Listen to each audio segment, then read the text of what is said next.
Hi, so today I'm joined with Kaz Radash, and the discussion we're talking about is marginal gains, specifically with SEO, and how the little things actually all start to add up and compound over time.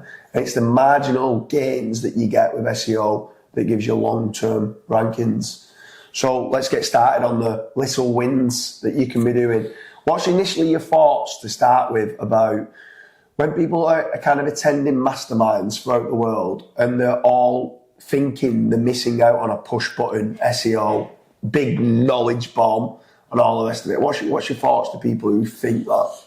It's definitely not the case. I think the best SEO advice is the most boring SEO advice, and that's literally like build quality content, build good links, and you'll rank. But not many people like hearing that. So a lot of people think that they need to be doing all these crazy calculations, doing all of these crazy link building techniques, and it's not necessarily the case. Like, we've both got a lot of successful sites between us, and the one commonality between every single website that we've got and every single industry is that you need good content and good links. Yeah, for sure.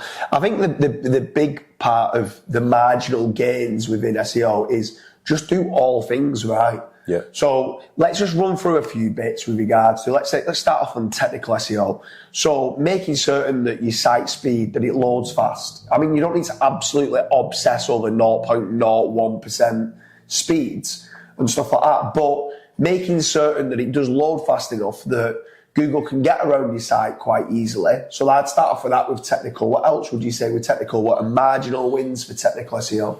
Good internal linking, just internally linking to your most important pages, the pages that generate you the most money. And one thing as well, we're probably going to knock through like a few different like things that you should be doing on your website. And that's not to say that you need to do everything correct from the word go. It can be like, okay, I'm going to work on technical today, and then in a week's time I'm going to work on my content, and then another week's time I'm going to work on my internal linking. Everyone just obsesses with, okay, Kazra and James have told me I need to do these 90 things and I need to do these 90 things before I launch a website. And it's not the case. Yeah. I think the biggest thing on that we always say to the team is that, especially let's say when you're writing content, they procrastinate too much. I'm like, just go and get it live. You've got a button called the edit button, which means you can edit the content. You can add more bits to it. You can optimize. You can remove fluff that's in there. Just get stuff done. People are obsessing over, let's say, schema, right? Just go and get schema set up. And if you can improve upon the schema that's on there, then great. If it's organizational schema, if it's local business schema, whatever it is from a technical standpoint, get those marginal gains in initially and then improve upon it. It's all about those compounding effects of those improvements and what you can do. But is there anything else within technical SEO, like I probably just mentioned there, schema, is there anything else that you would be the small incremental kind of wins? A lot of people are scared after doing keyword research. I think that's going to keep going in and out of focus, but we'll continue. So what I mean by that is they'll go and do their keyword research and they just won't know where to start. So I think, again, like what you said, publish, and then if, say, for example, you're going past your topical borders, you can obviously delete some certain pages. Like some of our biggest wins recently have come from content pruning, so removing articles from websites. So if you're doing stuff like that, and if you've kind of got the go-ahead attitude, then by all means you can't really mess up on a website. You can always delete pages. Yeah, for sure. I mean, doing the topical map and doing the keyword research, again, it's an evolving kind of system that you can be doing. You can always find new articles, new keywords. There could be new products, there could be new services that people could be doing that you could end up expanding on to cover your topical gaps. It's the same then with link building. Like, there's always new link building opportunities that you can be doing, but don't over obsess over everything to do with it. It has to have traffic. It has to be 100% relevant at a domain level and everything else. You've got to try to just keep moving forward and getting those referring domains being built up. And you know what? If you did overcook it in areas, you've got the disavow tool. Like you're talking there about content pruning. a lot of penalties are reversible. Yeah. So you can do a disavow to remove any toxic links. You can do content prudence, delete any pages where you've gone too wide on. Is there anything else with regards to marginal kind of gains that you can be doing with SEO? Marginal gains. So if I had like a checklist of marginal gains, obviously let's think that everybody's on page or their technical SEO set up correctly. And what I mean by that is they are internal linking. They don't have any 404s or double 301s. Obviously, everything that I'm mentioning now, you could probably just run like a very quick sight bulb or screaming frog audit, and that will give you a good guidance. And then away from the technical SEO. Just on that, on the technical one, you've got like stuff like people don't file name the images. People don't do alt text on images and stuff like that. They're only little things, but they're so important to do because you can try and start ranking the images, then that gets that little bit more traffic through to the page and stuff like that. But people like think when they're on a screen, if I go, oh, I've only got like 404s, just go and fix them. This is what we're talking about. These marginal little compounding effects is what add up for you to go and win and beat your competition on. But yeah, go on. What else on the map away from just adding to what you've said? I like to call it the 1% SEO. The only way that you can become a 1% SEO is if you're doing everything across the board correctly, and that might be. One sec. I think it's that light's too close.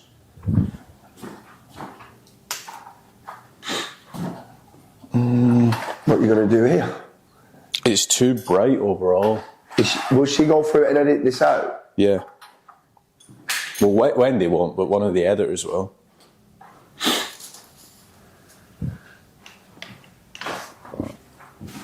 Shall I move that light back a bit? No, it's because fairly certain now it should be fine.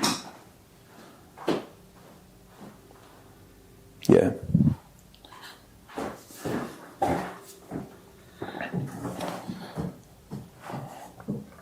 So the lighting's changed if you have been paying attention. But going back to what I was saying before. That's a 1% gain on the lighting. 1% gain. But what I was saying before is if you want to become a 1% SEO, and what I mean by that is it's not necessarily based off of earnings, but like the 1% SEOs are like the guys that are like ranking in slots, for example, ranking in gambling or CBD and stuff. If you actually run an audit across all of their websites, they do a lot of things, a lot of the foundational things correctly. So they've got schema set up. Their files are obviously optimized to rank in Google Images. They have what's it when you compress? They've compressed the images so it's not like 6-7 megabytes. Just all of these little lazy loads on if you've got like an embed and stuff like that. So anything like that, if you're doing all of that, setting all of that up, you're off to like a good start. And then away from that, it's probably the keyword research. I would say that's pretty important. Like I done a video last night on the reasonable surfer patent. And again, so some people will, like, it probably goes like above their head, but I've tried to explain it very easily in the sense that you kind of need to be thinking of like what queries is somebody searching before and potentially after your product. So if you are selling, let's say, running shoes, are you covering the topic in its entirety of can that person that's purchased the running shoes then come back to your website and learn more about how to take care of their running shoes? Or potentially like the one step before is, do you have an article on your website talking about what type of shoes that they should be looking at? So that's another keyword strategy that you should be taking into consideration. But that's kind of like, again, a 1% incremental gain. Like a lot of people think, okay, to get to that, I need to do that now. And it's like, well, have you got your base layer of content first? Yeah. You probably shouldn't be worrying about that. You should be worrying about the base layer. Yeah, away from content then, like people talk about do all things and be a holistic marketer. Yeah. What's your thoughts then about off-page or doing social media? Certain businesses might need a GMB, having an address, having a telephone number, ticking all the boxes for EEAT. Is EEAT even a thing in some industries? Maybe it is, maybe it's not. But again, these small incremental changes that you can do to improve the site might just add a little bit more trust to convert an existing client. Forget just about Google. Having the telephone number and an email address and everything else that you can have put on there, having accreditations, having awards that you've won, having review schema being set up and stuff like that. Again, these are all marginal little wins that you could sit there in an SEO mastermind and debate, is it worth it, is it not worth it? Just do all things correctly and you'll go a long way. Yeah, I think, again, like a lot of people get annoyed when we say build a brand, because it's like, oh, well, it's easy for you to say build a brand. It takes years to build a brand. Go and check Surfer SEO. They built a brand, and like their website was quite literally non-existent 2-3 years ago. And they have done everything that you've mentioned. So they've got a YouTube channel, they're running Facebook ads, they're doing Facebook social, they've got a Facebook group. They've got affiliates talking about them. They've literally done everything that we basically recommend to website owners and business owners in a very short period of time. So if you are winning awards, go and get some link building awards being done. If you do have a GMB, go and get some citations being built. Go and get like a press release service so your NAP's being listed across the entire web. All of these little 1% things, and it's not to say that you need to do all of these things in the next 10 days. This might be like a 6-month SEO strategy or a 12-month SEO strategy, that depending on your SEO budgets and stuff. But if you're doing all of these things, and if you're improving, even if it's like month to month or day to day, you're obviously going to get that end result that you desire. But what a lot of people think, and this is something that we were talking about before we actually press the record button, is, say, for example, somebody wants to rank for personal injury lawyer New York. Everybody, or a lot of business owners, that's the only keyword they care about. They don't care about how well their website's doing overall. They're like, oh, well, that keyword over there is position 8 still. I'm a bit annoyed. And it's like, well, you're getting 4,000 more traffic over here. Why are you annoyed about that? You're getting leads from here, but you're only focused, like tunnel visioned on that one keyword. And it's like, I see it time and time again. And it's like, well, you're getting 4,000 traffic, but you're only concerned about that. I tell you what's mad. It was an interesting stat that I didn't know about with regards to marginal gains. If you can improve, Kaz was speaking there about 1% improvements. If you can improve 1% every day for a year, you become 7 times better. 7 times better.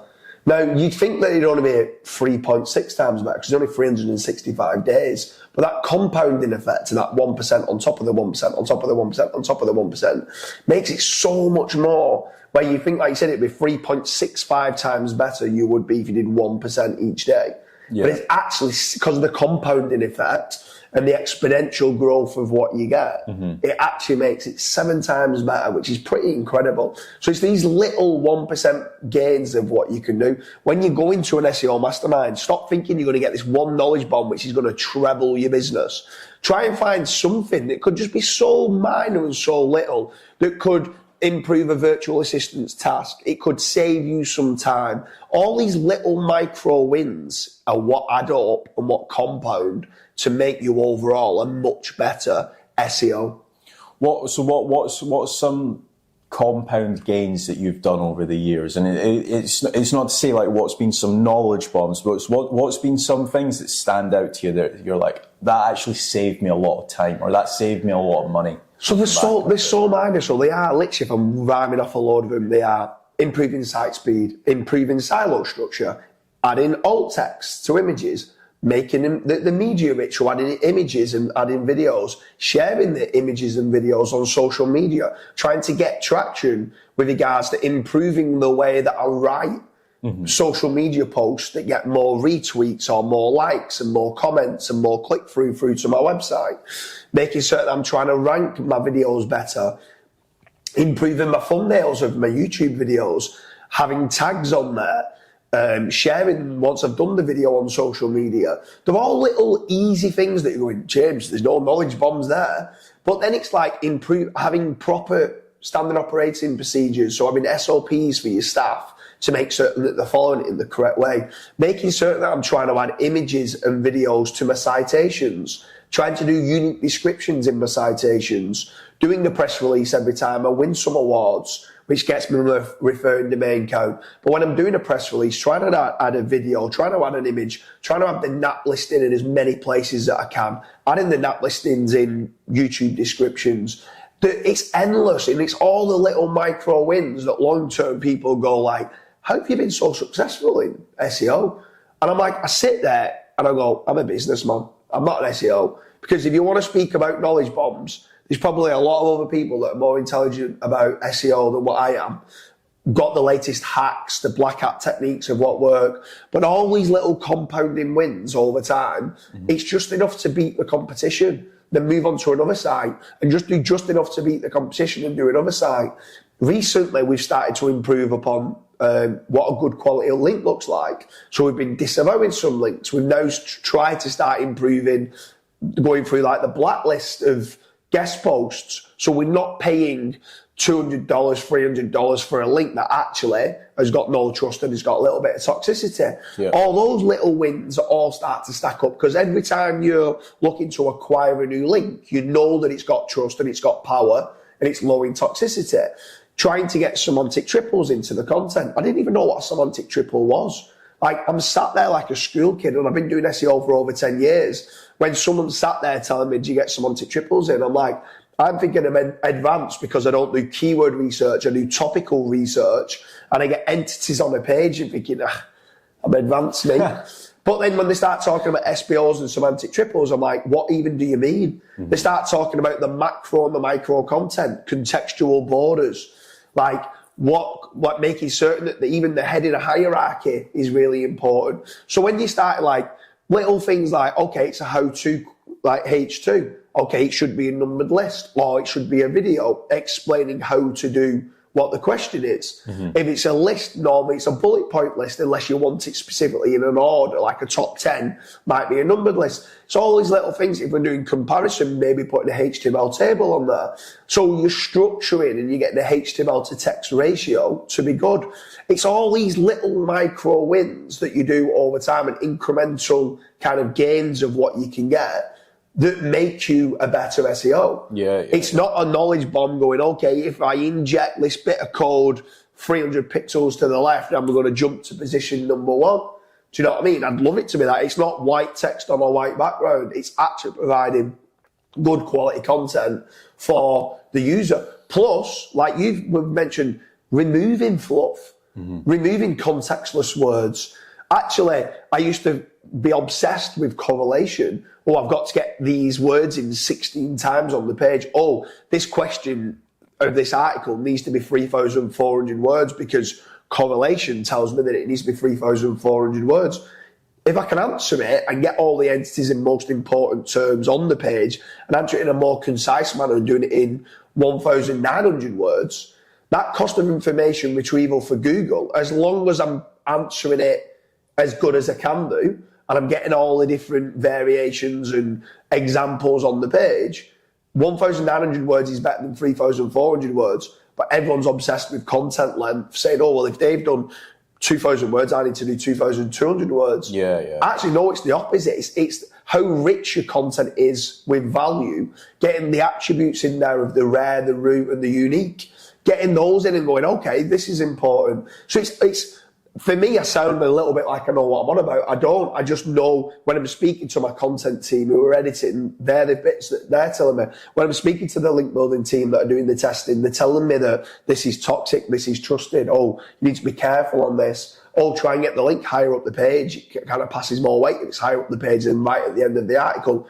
because of the reasonable surfer pattern. It's all little things like that. If we try and rank the guest posts and physically optimize the guest posts to rank, which at Searchery they're called power posts, if that page on that guest post starts to rank and gets traffic, it's providing more weight through to the link. So it's all little things like that all marginally add up that makes it key. I think one thing, like you started off very basic then. So you were like, yeah, having a fast website, doing it, like optimizing your images, alt tags and stuff. That's all like, I'm hoping everybody that's watching this is already doing that. But then you start getting very advanced very quickly.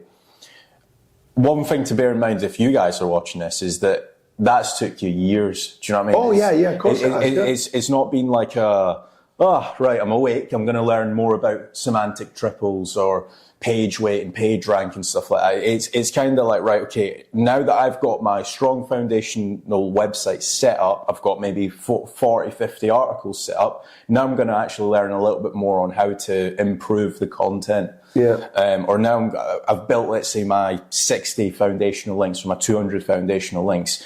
Now I'm going to learn a little bit more on toxic backlinks and what type of links actually push the needle, what type of links I should ignore and stuff like that. Yeah. That's kind of like over time you start to get better and better at that. It's not something that you just wake up and you're like, right, okay, I'm going to learn. Oh, no, yeah, for sure. Like you said, I've been in it for a long time. Every day is a school day for me. I want to learn every single day. I want my team to innovate or they're going to evaporate. I always push upon innovation with now new AI prompts and stuff like that. See, there's certain people that are watching this who'll be like, oh, Dooley, you're making up terms with semantic triples.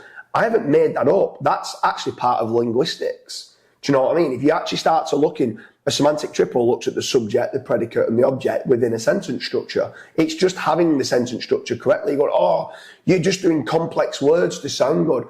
I'm not. That's what the terminology is for that. It's like the other day in one of the groups, someone was talking about the salience of an entity and everyone was commenting, oh, you don't need to worry about that. And I'm like, no, you do need to worry about that because the salience of an entity is how confident and the prominence of that entity. So it's how important that entity is within the topic.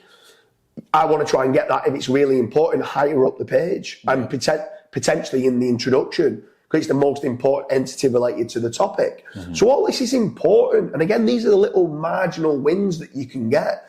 Does that mean that adding the highest salience entity in the introduction is going to automatically get your ranking?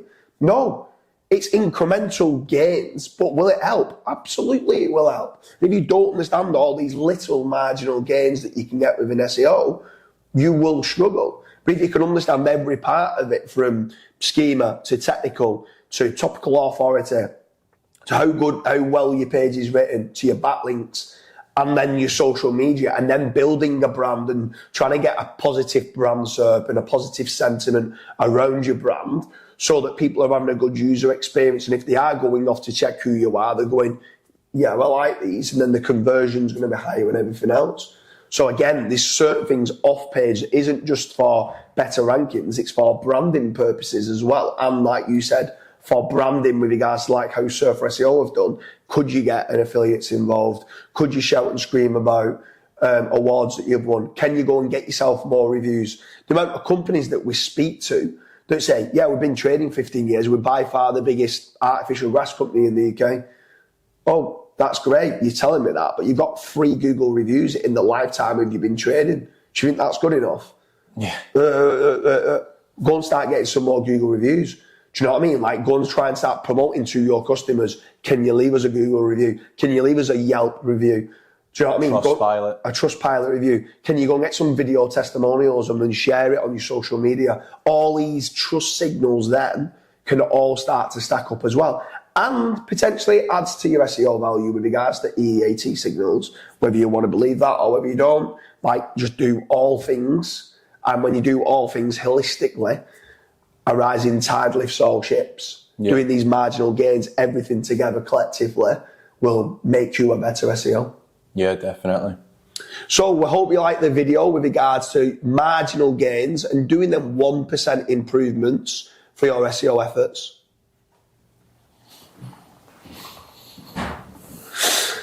Can you